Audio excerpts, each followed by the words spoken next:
आता एकदा मोबाईल मध्ये वाचली न्यूज. घ्या. काय म्हटलं बा? Geostationary satellite.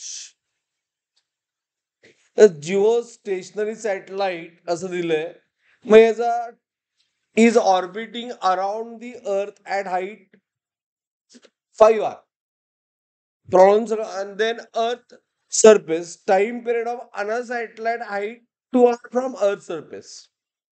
Time period of rotating earth is 24 hours.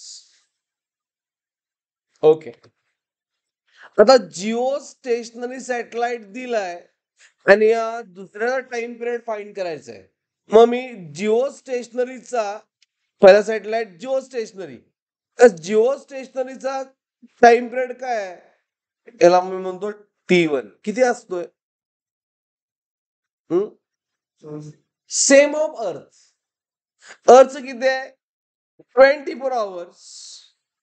आणि आपल्याला आन्सर आवर्स मध्येच पाहिजे, बरोबर आहे ना? राईट. मग आपल्याला हिची रेडियस माहित पाहिजे. हिची रेडियस किती आहे? रेडियस इज रेडियसचा फॉर्म्युला काय? Radius of earth plus height. Radius of earth R1 साठी आणि हाईट किती आहे तिची? 5 R. म्हणजे रेडियस किती आहे? 6 R. बरोबर.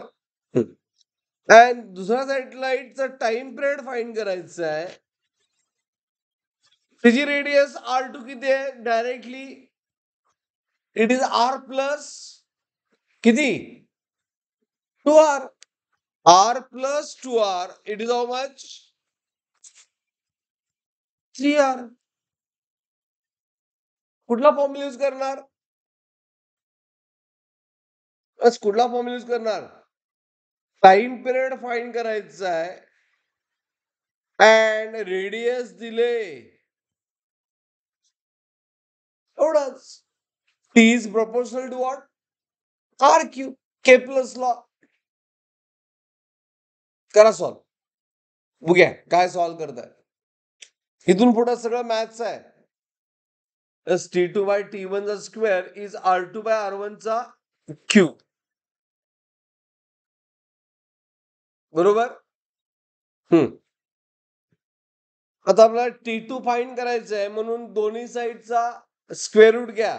मी हाफ न मल्टिप्लाय केलं दोन्ही साईडला, तर इथं आलं T2 बाय T1 स्क्वेअर. आयतच ठेवतो पहिल्यांदा. बघूया. And it is 6R by 3R. नाही, उलटा आहे ना. बरोबर. R2 bye R1. R2 किती आहे?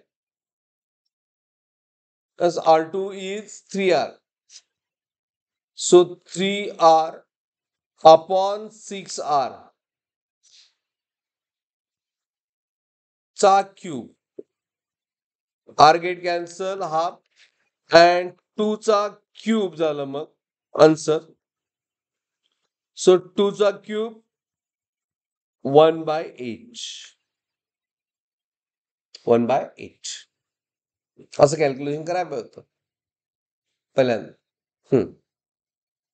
आता हे क्यूब रूट करायचं आहे, जरा स्क्वेअर करायचं आहे. मग स्क्वेअर करायचं सिम्प्लिफाय कसं करणार? स्क्वेअर रूट साठी T2 by T1 square. T2 by T1 whole bracket square is equal to square आहे ना. 8 लिहिलं मी, 2 स्क्वेअर इंटू 2. राईट. 8 म्हणजे 2 स्क्वेअर, 4 इंटू 2 8. बरोबर आहे ना. आता दोन्ही साईडचा स्क्वेअर रूट घ्या. Square root of both side T2 by T1. 1 चा स्क्वेअर रूट 1. 2 स्क्वेअरचा स्क्वेअर रूट 2 अँड 2 चा स्क्वेअर रूट. बट T1 किती आहे? It is a T1 by 2 root 2. T1 दिलंय 24 hours.